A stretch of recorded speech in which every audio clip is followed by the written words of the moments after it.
Ajaa'iba! Waraanni bilisummaa Oromoo WBO'n marroo dirribaatiin hoogganamu dhiyeenyatti mootummaan ce'umsaa Oromiyaa keessatti akka dhaabbatuuf KFO fi ABO'n kan irratti walii galan ani harka keessaa hin qabu jedhe. Akkasumallee ajajaan olaanaan ABO jireenya guddataa akka jedhetti BBC waliin akka dubbatetti bakka nu hin jirretti akkamiin waan kana nurratti murteessuu danda'anii jedhan. Inumaa ABO fi KFO waan jedhan Oromiyaa keessatti WBO'n eegduu keenya ta'ee yeroo nu mootummaa ce'umsaa hundeessinu eegduu keenya ta'uu kursii nu jalatti eeguu jedhan waan ajaa'ibaati. Kanarratti WBO'n deebii gahaa deebiseef deebiin deebisellee bal'inaan isin biraan gaha. Akkasumallee ajajaan olaanaa WBO akka BBC waliin dubbatetti ABO fi KFO'leen ufiifuu waajirri isaanii guutuun harkaa cufame mootummaa ce'umsaa kamaal hundeessuu danda'an jechuun qeeqa jabaa irratti kaase. Kanallee isiniin hin gaha. Gama biraatiin oduun ijoon har'a jirtu ministeerri muummee Itoophiyaa duraanii obbo Hayilemaariyaam Dassaaleeny adeemsa nageenya Koongoo mijeessuuf filatamuun isaanii dhagahamee jira jechuudha. Bal'inaan kan isin biraan geenyu taha. Dhuma irratti dheekkamsuu fi komii uummanni Wallaggaa Afranii fi Naqamte akkasumallee naannawa isaanii qondaalli mootummaa Itoophiyaa duraanii Laggasaa Tulluu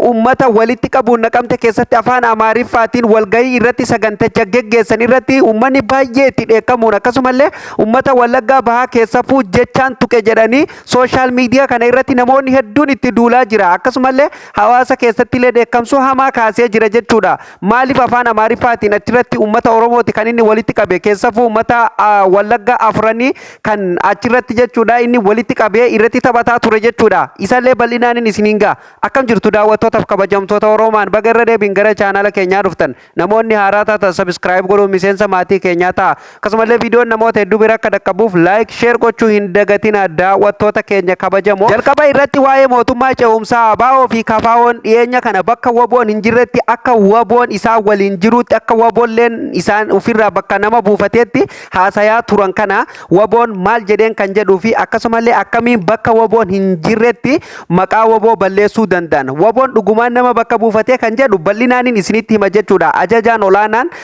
WBO jireenya guddataa akka BBC waliin dubbatetti jechuudha. Nuti jila kana keessa kophaa waan tokkollee hin qabnu harkallee hin qabnu namni nu bakka buufannellee hin jiru. Marii kanatti illee hin affeeramne nullee namallee itti hin affeerre quba hin qabnu akkuma keessanitti miidiyaa irratti arginee jechaa ture jechuudha. Waa'ee mootummaa ce'umsallee ABO'n hanga har'atti mootummaa ce'umsaa yeroo meeqanneen hundeessa jedhee irra deddeebiin lallabaa ture waan tokko itti hin milkoonne ufiifu waajirri isaaniitu isaan harkaa cufamee dhumee jira. Maal harkaa qabanii mootummaa gabroonfataa jala ta'anii mootummaa ce'umsaa hundeessina jedhanii haasa'anii waan kana gadi bal'inaan ilaaluun barbaachisa jechuun BBC waliin dubbate jechuudha. Akkasumallee jechuudha yeroo adda addaa irra deebiin mootummaa ce'umsaa kan jedhaa turan kana akkamiin akka isaan hundeessan walumaan ilaalla jechuun dubbatee jira.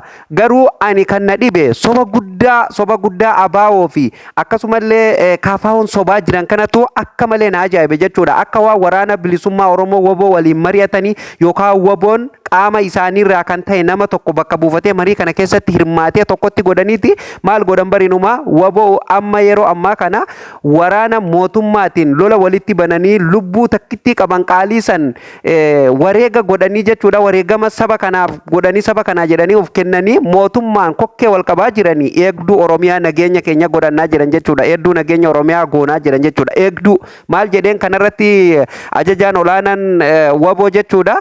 Jechumti kunuu qaanfidha jedheen WBO'f jechumti kunuu safuudha jedheen arrabaa jedheen tuffiidha jedheen bar tuffiidha WBO tuffatuudha jedheen jechumti kunuu WBO'n har'a mataa ofii dandahee saba kana dandahee deemutti jira. Mootummaa kanaa biyyuma kanaa WBO harkaa qaba yoo jedhanii komii miti yookaan sobaa miti jedheen jechuudha. Sadarkaa WBO'n har'a irra jirtu kanatti immoo WBO eegduu keenya godhannee mootummaa ce'umsaa hundeessina jechuun hedduu nama qaanfachiisaa jedheen. Ufiifuu waraana hin qabani. Waraana gaafa Eritiraarraa walitti qabatanii nama 300 qabatee gale. San boodan immoo ABO'n nama 800 bosona Wallaggaa keessaa galchuuf itti yaadamaa ture jechuudha. San boodan waraana sanillee tana buuteen argine. Waraana waan qabu guutuu mootummatti kenne kana bagadatti kenne ufillee harka mootummatti gale. Eessaa waraana jedhee amma mootummaa ce'umsaa hundeessine WBO'n eegduu keenya godhanna jechuun kuni arraba WBO'ti jedheeti qeeqamsuu guddaa kaasee jira jechuudha daawwattoota keenya kabajamoo. waan hedduu nama dhibu dhugaa rabbi dhugaa jirtu tana awwaalanii akkanumaan jechuudha bar fayyaa miti nu kan waan dubbannu abaa fi kaafaa'oon tasuma oromoo hin biloomsoomsanii ka jennu sobaa miti jechuudha laal kun ragaa guddaadha jechuudha obbo jireenyaan akka jedhetti jechuudha waboon qaama mootummaa ce'umsaa kana tahee waboo fi kaafaa'oo fi abaa'oollee jalatti haa qabamu jechuun dogoggora guddaadha jedhee fudhate jechuudha dhugaa rabbi dogoggora guddaa mootummaa tahee akkasumallee kaafaa'oo ta'e abaa'oo ta'e waraanni bilisummaa oromoo isaan kana jalatti hammatamu yookaan isaan kana jalatti haa gadi jedhu jechuun qaanfii guddaa dogongora guddaadha jedhee dubbate jechuudha waboof jaarmiyaa of danda'ee socho'uudhaaf kaayyoo saba kanaaf itan baasuuf deemu malee paartii tokko kamiyyuu jalatti qaama kamiyyuu jalatti kan kufuuf yookaan hammatamuu miti jechuudha waboon bakka kalee itti yaadamaa ture san waan hin jirreef jechuun dubbate jechuudha asirratti ani yaada kiyya waan tokko waan dubbadhuutu jira jechuudha osoo kana keessaa isin hin baasin jechuudha daawwattoota keenya wanni dubbadhu ani abaa'oma kan jedhamuu fi kaafaa'oo wanti jedhamu kuni bara darbellee mootummaa ce'umsaa hundeessan bara kaanis mootummaa ce'umsaa hundeessan tokko kan isaan hundeessan hin argine gama mootummaatiin arrallee gadi bahee mootummaa waan tokko deebii hin deebifne mootummaan gisee tana itti xiinxalaa jira beeka akkaataa godhuuf deemuu fi waan irratti uumamuu deemu waliin arguu teenya jechuudha mootummaa ce'umsaa biyya mootummaa qabdu keessatti mootummaa ce'umsaa hundeessine jedhanii ol ka'uuni dogoggora guddaadha sabni tokko isaan waliin hin jiru waraana tokko hin qaban dhugaa rabbii waraana tokko hin qaban hin jiru jaldaawwi dibsaa waraana kan qabu galcha qabsoo karaa nagaatiin qabsaa jedhee namni gale akkamiin waboon eegduu keenya haa ta'u jedhee akkamiin gara waraanaa deebi'ee mootummaa ce'umsaa hundeessuu danda'a kuni gaafiidha jechuudha obbo jireenyallee kanuma gaafate jechuudha BBC kuni gaafiidha jechuudha gadi fageenyaan akka itti yaadamuu barbaachisa wareegama guddaa uummata baasisiisuu fi ammallee uummata keenya waraanaaf kakaasuu jedhama jechuudha kun walumaa galatti jechuudha daawwattoota keenya ani akka kiyyatti kuni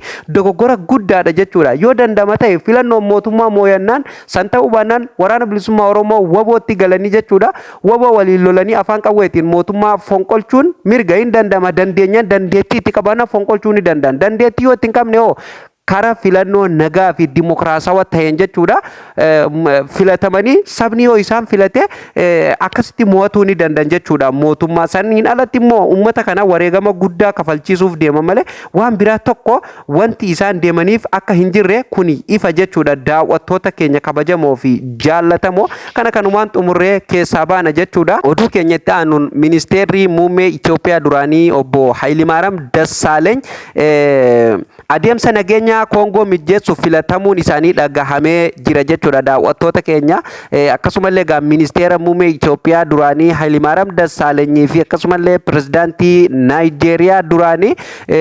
Obasanjoo fi akkasumallee pirezidaantii Keeniyaa duraanii Uhuru Keeniyaataan adeemsa nagaa baha riippaabilikaanii akkasumallee dimokiraatawaa Kongo mijeessuuf hawaasa misooma gaanfa Afrikaa fi akkasumallee hawaasa baha Afrikaatiin filatamuun isaanii ibsamee jira jechuudha gaa daawwattoota keenya kun oduu gammachiisaadha isaaniif warra filatameef jechuudha hoggantoonni duraanii sadan hawaasa misooma gaanfa Afrikaa fi hawaasni baha Afrikaa gurraandhala 8,2025 adeemsa nagaa mijeessuuf yaa'ii waloo Taanzaaniyaatti Daarussalaam keessatti geggeeffameen filatamuu isaanii gabaafamee jira jechuudha filannoon hoggantoota kanneen adeemsa nagaa adda addaa Luwaandaa fi akkasumallee Naayiroobitti gaggeeffameen qindeessuu tarkaanfii fudhatame akka ta'e jechuudha himamaa kan himamu yoo ta'u jechuudha kunis naannoo walitti bu'iinsa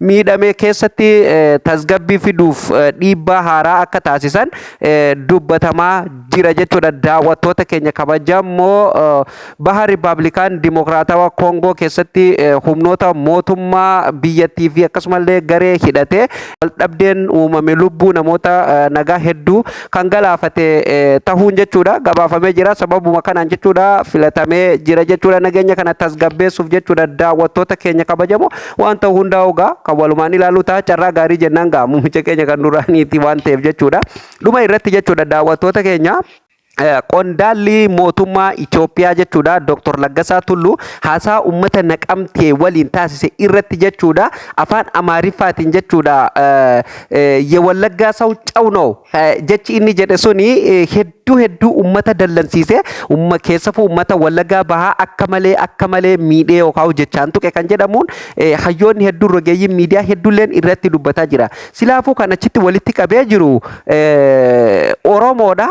Uummata afaan Oromoo beeku afaan Oromoo dubbatu maaliif afaan Amaariffaatiin sagantaa san geggeesse kan jedhu nama hundaaf gaafii ta'ee ijoo dubbii miidiyaa kanaa ta'e jechuudha ijoo mataa miidiyaa ta'ee argamee jira jechuudha yeroo ammaa kana jechuudha daawwattoota keenya kabajamoo. Kuni kan ta'e egaa akkuma beekamu tibbana bulchiinsa magaalaa Naqamtee konfiraansii uummata murtoo fi kallattii yaa'ii lammaffaa paartii badhaadhinaan darban akkaataa hojiitti hiikuun danda'amu irratti xiyyeeffatee kan geggeeffame ta'uun beekamaadha jechuudha. Daawwattoota keenya kabajamoo fi jaallatamoo walgahii kana ministeerota tajaajila koominikeeshinii mootummaa Dr. Laggasaa Tulluu irratti kan argamanidha jechuudha. Walgahii magaalaa Naqamtee adeemsifame irratti Dr. Laggasaa Tulluu dubbii afaan Amaariffaan taasisan balaaleffatee jira jechuudha.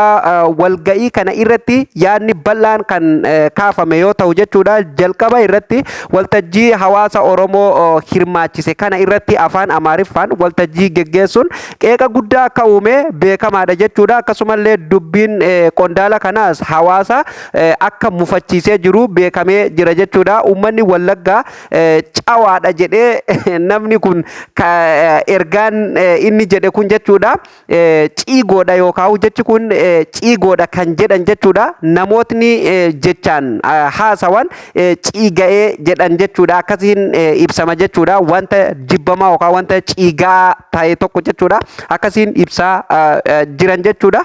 Akkuma kana dubbiin isaanii keessatti uummanni Naqamtee akkuma uummata Finfinnee yoo hojii argate hojjeta ilaalcha addunyaa waa godhata jedhee jecha baay'ee balfa yookaan qushaasha ta'e hamma kana qondaala mootummaarraa kan hin eegamne dubbatuu isaatu dhagahame jechuudha. Daawwattoota kiyya kanumaan wal qabatee immoo uummanni aarii hedduu keessa gale jechuudha. Namootni hedduun jecha isaa kana qeequu irratti argamu jechuudha. Akka malee qeeqaa jiran jechuudha. Dubbiin isaa hawaasni Wallaggaa hojii hin hojjetu jechuun tuffii uummatichaa qaba tuffii uummatichaaf qabu ibsatee jira jechuun uummanni komatee jira jechuudha. Hawaasni hojjechuus taanaan bareechuus itti beeka. Akkasumallee gadi bu'aa kanaan yaada gadi bu'aa kanaan ibsamuun immoo uummata Wallaggaatiif hin malu jechuudha. Dhugaa rabbi hin malu. Manni Wallaggaa akkuma beekamu uummata baratee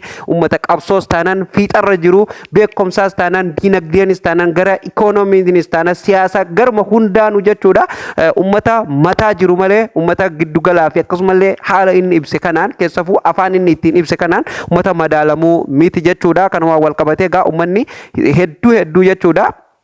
Mufii hedduu kaasee jira. Hayyoonni siyaasatiif akkasumallee rogeeyyii miidiyaalee akka dubbataa jiranitti osoo duraan gaafa sirna gabroonfataa yookaan mootummaan saba biraa biyya kana bulchaa jiru illee silaa sodaaf yookaan sodaa nageenya isaatiillee fi afaan biyya sanii ta'e saniin walgahii san geggeessellee humaa hin qabu. Amma immoo yeroo Oromootu biyya bulchaa jira jedhanii fi akkasumallee yeroo afaan Oromoo afaan federaalaa tahamee jedhamuu yaadamu keessatti uummata Oromoo walitti qabanii keessafuu Wallagga keessatti uummata kana haala kanaan afaan Amaariffaatiin jechuudha. Jecha fokkataa kanaa fi jecha qushaasha akkanaa kana uummata irratti roobsuun isaa hedduu kan nama dinquu fi akkasumallee kan nama ajaa'ibsiisu tahuu jechuudha. Namoonni hedduun irraa dubbataa jira jechuudha. Daawwattoota keenya obbo Laggasaa Tulluugaa haala saniin jechuudha qeeqa guddaa uummanni irratti kaasee jira jechuudha. Daawwattoota keenya kanuma wal qabatee yaada kiyya dhuma irratti waa'ee kanarratti wanni hin dubbadhu yoo jiraate jechuudha. Namoonni Oromoo jettanii Oromoo dura deemtanii fi Oromoon ija keenya jedhee of duratti isin laalu hamma isiniif dandahame gaafuma Finfinnee keessatti ol deebitan silaa abbaan keessanuu sanuma fayyadama waanuma abbaan keessan fayyadamu fayyadamtanii gaafa garuu hawaasa keessan keessatti gadi buutan ilmaan dhalattuutu isin laala barataa lafaa ol deemuutu isin laala barataa boru biyyaaf waan gaarii afaan kanallee wareeguu danda'uutu as keessa jira waan ta'eef jechuudha. Afaan keessan dubbadhaa saba keessanitti hamma isiniif danda'ame osoo hacuuccuma fedhee jala jiraattanii seenaa kalee hayyoonni afaan Oromoo reediyoo cabsa jedhamaa ture reediyoo daqiiqaa 5 qofa akka dabarfamuuf argatanii carraasan Somaaliyaa keessatti argatanii daqiiqaa 5 waggaa meeqa dabarsaa turanii sa'a tokkotti isanii fi guyyaa tokkotti isanii fi sanuma saniin adeemsa keessa hanga har'aa Finfinnee keessatti illee banamee jechuudha. FM Finfinnee 92.3 kan darbaa ture ni yaadata. Sanumaa qulqullina osoo hin qabaatin darbaa ture. Har'a immoo miidiyaa adda addaa ta'e afaan guddaa afaan addunyaa ta'e afaan kun jechuudha. Afaan keessan hin tuffatina yoo isin uf tuffattan diinni isin tuffata waan ta'eef afaan keessan hin tuffatina afaan keessaniin ummata keessan ergaa barbaadan akka itti dabarsitan asumaan kabajaaf jaallaan isin gaafatu barbaannaa dhaamsa keenya kuni eegan daawwattootaaf kabajamtoota keenya oduuf odeessaaleen keenya kanarraa asumarratti goolabamaa guyyaa guyyaan oduuf odeessaalee keenya haala Oromoof Oromiyaan keessa jirtu argatuuf fuula YouTube Oromaan subscribe godhuun miseensa maatii keenya ta'uu hin dagatina. Viidiyoon namoota hedduu bira akka dhaqqabuuf like share gochuu hin dagatina. Yaada keessan komentii jalatti nuuf ibsa. Viidiyoo biraatiin hamma walitti deebinutti bye bye.